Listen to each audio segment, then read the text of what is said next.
जय हिंद बच्चों, आपका हमारे इस वीडियो में स्वागत है। जैसा कि हम पिछले वीडियो से आपको अरिहंत किताब का स्टेप बाय स्टेप हर प्रश्न आपको हल करा रहे हैं। इसी क्रम में हमारा हर अरिहंत का जो बुक होता है उसमें हर अध्याय में, जैसे जो पहला अध्याय था वो था संख्या और संख्या पद्धति।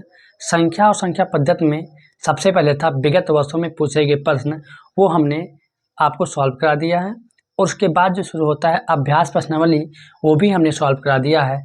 अब उसी कीजिए, है ना। तो आज हम इस वीडियो में टोटल इस भाग में 15 सवाल होंगे, क्योंकि प्रयास कीजिए में टोटल 15 सवाल हैं ही, तो साथ साथ सवाल करने कोई मतलब है नहीं। एक ही वीडियो में हम इस 15 सवालों को हल करेंगे कि सवाल बहुत आसान है। चलिए आइए क्वेश्चन में बात करते हैं।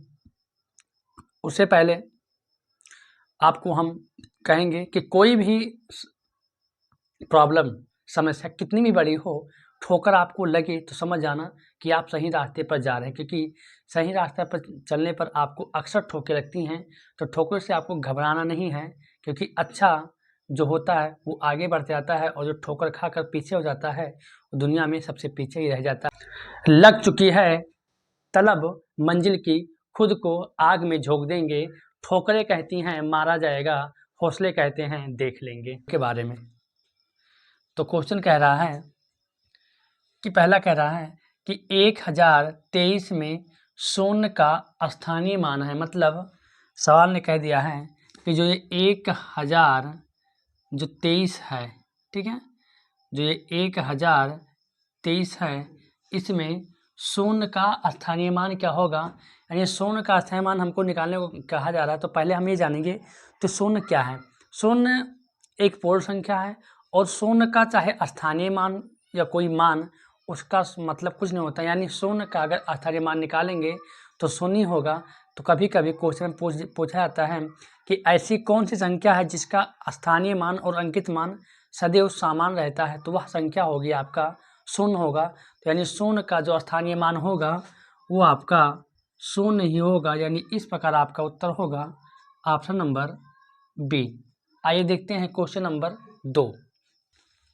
5,74,873 में 8 का स्थानीय मान है। मतलब 5,74,873 यानी 5,74,873 में कह रहा सवाल कि 8 का स्थानीय मान बताइए। आइए पहले इसको हम लिखते हैं। ये 5,74,873 है। इसमें अगर हमको 8 का स्थानीय मान निकालना है तो बहुत ही ईजी होता है कि 8 को हम लिख देंगे और देखें कि 8 के बाद कुल कितने अंक हैं। कुल अंक सर 2 हैं, यानी उत्तर होगा इसका 800। यानी 8 का स्थानीय मान होता है 800, यानी उत्तर होगा ऑप्शन नंबर सी। आइए देखते हैं क्वेश्चन नंबर 3 कि 90,099 को, यानी जो 90,099 है, इसको लिखा जा सकता है। कह रहा आपके पास 4 ऑप्शन हैं। Option A, option B, option C, option D. अब option A, option B, option D में कह रहा है कि 90,099 को हम लिख सकते हैं। तो आपके पास 4 ऑप्शन है। हम पहले अपने आप सवाल को हल कर लेते हैं। लिखा है 90,000, तो हमने कहा अगर अंकों को शब्दों में लिखना तो उसका तरीका अलग होता है, शब्दों को अगर अंकों में लिखना है तो उसका तरीका अलग होता है। यानी अगर शब्दों को हम अंकों में लिखेंगे, सबसे पहले देखेंगे कि संख्या हमारी कितनी बड़ी टोटल है। तो लिखा है 90,000, यानी 90,000 में जो होता है वो 2 शून्य होंगे, 9 दहाई 0 90, यानी इस प्रकार होगा इकाई, दहाई, सैकड़ा, हजार, 10,000। 90,000 तभी हमको मिलेगा जब हम 10,000 के उसमें सैकड़े में जाएंगे। देखिए तो 90,000 में अगर होगा तो 90 तो यहाँ पर होगा ही 90,000। अब लिखा अंत में 99, यानी अंत में 9 और 9 होगा, तब जाकर 99 होगा। अब बाद में देखेंगे एक बिंदी हमारा खाली, यानी उसकी 0, यानी उत्तर हमारा हो जाएगा 9,099, यानी ये 9,99,000 लिखा है। उत्तर होगा ऑप्शन नंबर डी। अब बहुत ही सिंपल है इस पाठ का, जो अब ये पार्ट है बहुत ही सिंपल है। आइए देखते हैं क्वेश्चन नंबर 4। कौन सी संख्या निम्नलिखित में से कौन सी संख्या अभाज्य नहीं है। मतलब आपको ये चार ऑप्शन रखे हैं और कह रहा है कि इन निम्नलिखित मतलब होता नीचे में से कौन सी संख्या है जो अभाज्य नहीं है। ध्यान देना, कह रहा है कि अभाज्य नहीं है। आप प्रश्न बहुत आराम से पढ़िएगा क्योंकि अभाज्य है और अभाज्य नहीं है में ध्यान अगर नहीं दोगे तो आपको यह अभाज्य पर लगा कर चले जाओगे और आप जानते हुए भी गलती कर देंगे। यानी लिखा हुआ है कि इन चारों संख्याओं में कौन ऐसी संख्या है जो अभाज्य नहीं है। मतलब इसका ये होता है कि जो 3 होगा वो तो अभाज्य होगा और 1 अभाज्य नहीं होगा। चलिए, तो 19 केवल 1 से कटेगा स्वयं से, ये अभाज्य है। 23 भी एक अभाज्य संख्या है। 29 भी एक अभाज्य संख्या है। लेकिन जो 33 है ये 1 से और 33 से तो कटेगा, लेकिन ये 11 से भी कटेगा और 3 से भी कटेगा। इसलिए इसके टोटल 4 गुणनखंड हो जाते हैं। इसलिए यह एक अभाज्य संख्या नहीं होगी, क्योंकि अभाज्य संख्या वही होगी जिसके केवल 2 ही गुणनखंड होंगे। तो आइए, इस प्रकार आपका उत्तर होगा ऑप्शन नंबर डी। आइए देखते हैं क्वेश्चन नंबर 5 कि निम्न में कौन सी संख्या एक अभाज्य संख्या है। सवाल आप देखेंगे लिखा हुआ है कि निम्न मतलब जो ये आपके पास जो सामने जो ये 4 ऑप्शन दिए हैं, जो नीचे ऑप्शन दिए गए हैं, लिखा है कि इनमें से कौन सी ऐसी संख्या है जो अभाज्य संख्या है। अब अभाज्य आपको हम बहुत बार बता चुके हैं कि अभाज्य उसे कहते हैं जिसके केवल 2 ही गुणनखंड होते हैं, एक या तो एक संख्या स्वयं जो अपने आप से कटे और 1 से कटे, उसे हम अभाज्य कहते हैं। सवाल ने कहा है कि इनमें से कौन ऐसी संख्या जो अभाज्य है। ठीक है, तो यानी इसका मतलब हुआ कि इसमें 3 ऐसी संख्या होंगी जो भाज्य होंगी और एक संख्या अभाज्य होगी। चलिए देखते हैं। 27 को अगर हम 1 से काटेंगे कट जाएगा, 2 से नहीं कटे 3 से कटेगा। 3 और 27 यानी ये अभाज्य नहीं होगी, अभाज्य हो जाएगी।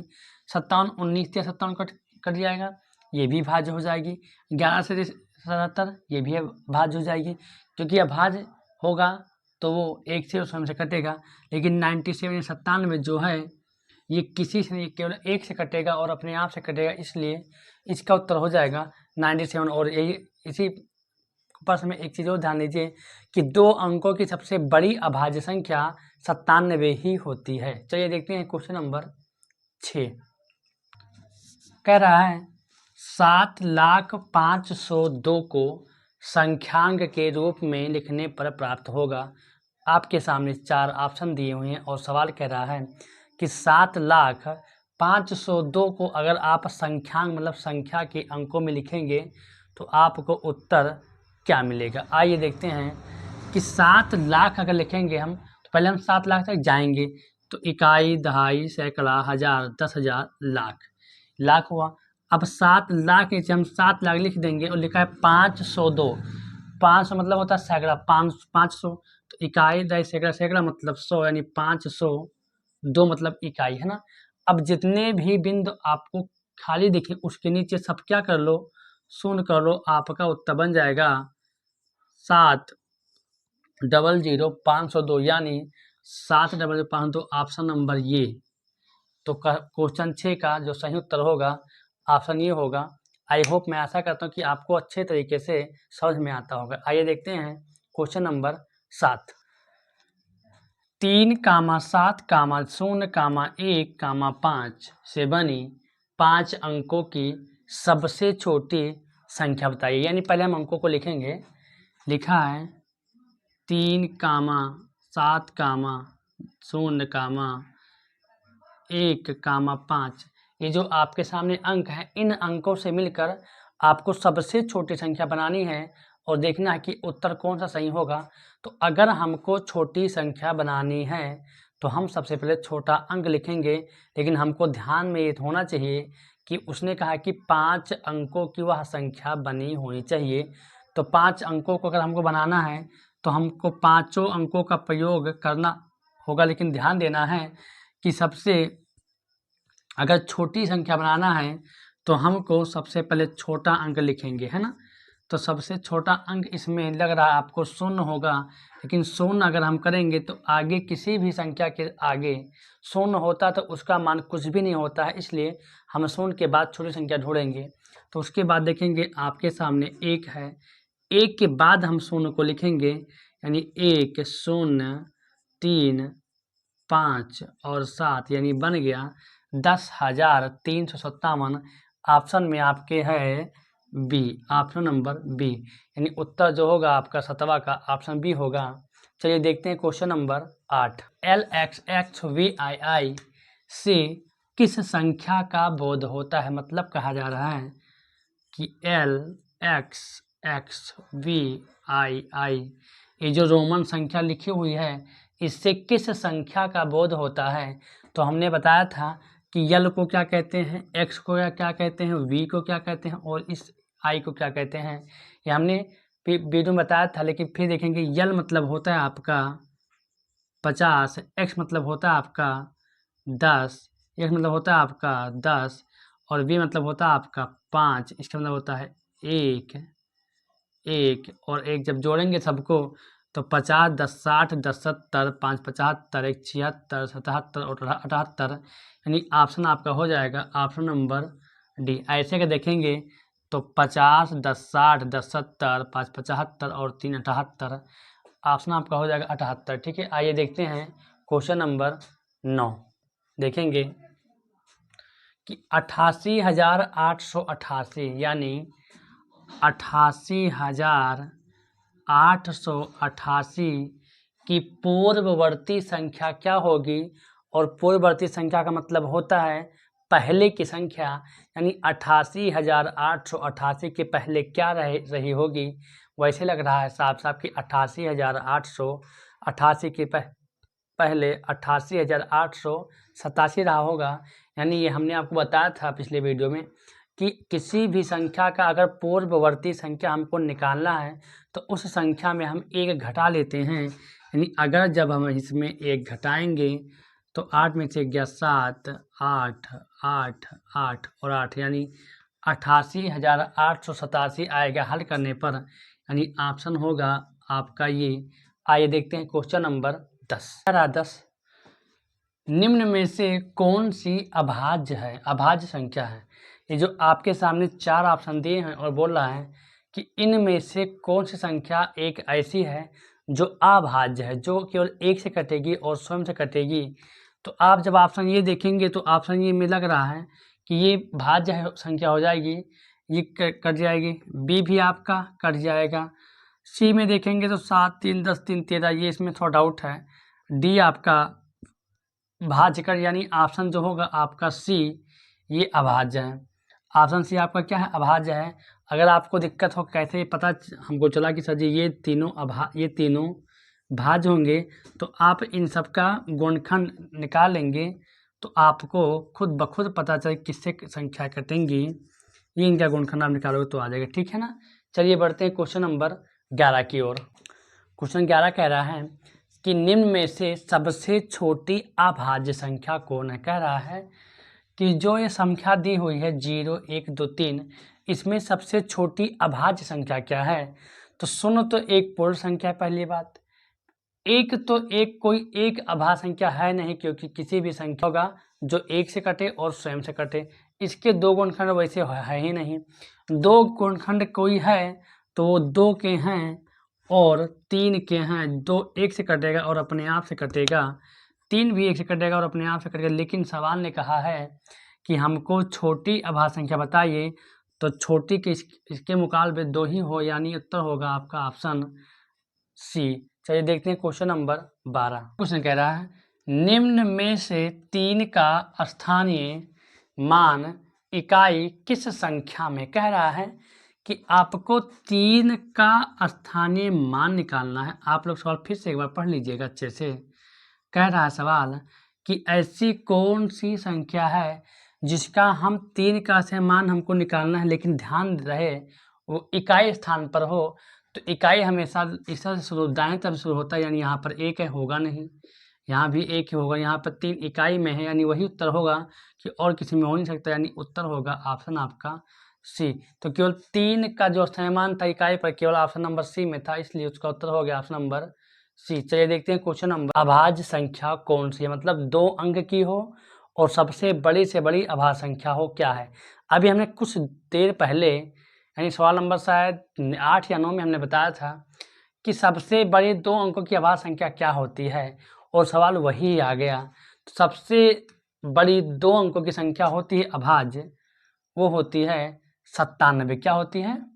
97, यानी 1 की घात 0 का मान होगा। कह रहा है कि 1 का पावर अगर 0 है तो इसका मान क्या होगा, हम सबको पता है, तुम सबको भी पता होगा, हमने खुद बताया है, आप जहाँ पढ़ोगे वहाँ भी बताया गया होगा कि किसी भी संख्या के ऊपर अगर घात 0 है, किसी भी संख्या के ऊपर अगर घात 0 है तो उसका मान हमेशा 1 होगा, यानी ऑप्शन होगा इसका नंबर 1, ऑप्शन नंबर ये। आइए देखते हैं क्वेश्चन नंबर 15। इस अध्याय का अंतिम सवाल, यानी जो प्रश्नावली आपका 1 है,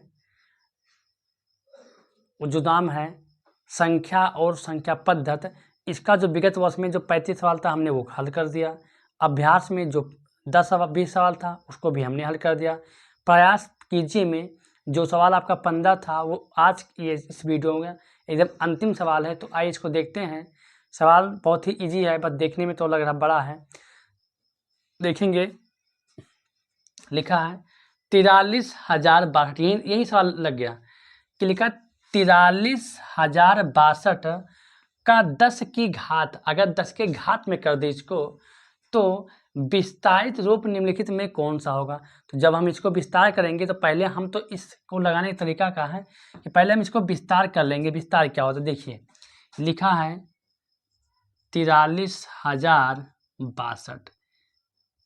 बहुत से लोग तुरंत ऑप्शन पर आ जाएंगे और देखें कौन होगा, हम पहले देखें कि अपना उत्तर क्या होगा। तो अगर जब हम इसको विस्तार करेंगे तो बताइए इसका विस्तार तरीका क्या होता है कि 4 लिखेंगे और 1 2 3 4 शून्य लिख देंगे, 4 शून्य। बताइए इतना सही है। फिर प्लस लिख देंगे, 3 है लिख देंगे 3, और फिर 1 2 3 शून्य है, 1 2 3, फिर प्लस लिखेंगे शून्य, शून्य मतलब शून्य हो तो चाहे कितना भी शून्य लगा लीजिए कोई दिक्कत नहीं होगा। फिर प्लस लिखेंगे 6, और 6 के बाद कितने अंक हैं, 1 अंक है तो यानी लिख देंगे 1 शून्य और प्लस 2। यानी जब हम इसको विस्तार करेंगे तो ये इस प्रकार बनना चाहिए, तो उत्तर वही होगा जो इस प्रकार बनेगा। तो आइए ऑप्शन नंबर पहला देखते हैं। ये 4 है और गुणे ये 10 है। बताओ ये 10 कितनी बार लिखा, 3 बार लिखा है। तो जब 10 3 बार, इसका मतलब किसी भी संख्या के ऊपर घात जितनी बार लगा होता है वह संख्या उतनी बार ही लिखी होती है। तो अगर देखेंगे कि 10 के ऊपर घात 3 है, यानी कितने शून्य बनेंगे यहाँ पर, 3 शून्य, 1 2 3 शून्य, कितने शून्य बनेंगे, 3 शून्य बनेंगे। अब देख रहे हैं हम कि यहाँ पर हमको कितने शून्य चाहिए, 4 शून्य चाहिए। जब यहाँ पर 3 शून्य हुआ तो यानी ये ऑप्शन तो हमारा होगा नहीं, एक ही हट गया। फिर यहाँ देखेंगे लिखा है 4, और यहाँ 10 के ऊपर अगर पावर 4 है तो कितने शून्य बनेंगे, 4 शून्य। बोलिए इतना बात समझ में आया, 4 शून्य हो गया।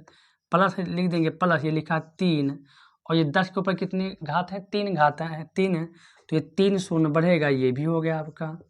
प्लस यहाँ पर शून्य है, शून्य हो गया, प्लस ये होगा 6 60 और प्लस 2। इस प्रकार आपका सेम जो ऑप्शन बनेगा 4,000 3,000 40,000 3,000 0 और 62, यानी इस प्रकार आपका ऑप्शन ये सेम एकदम मैच कर रहा है।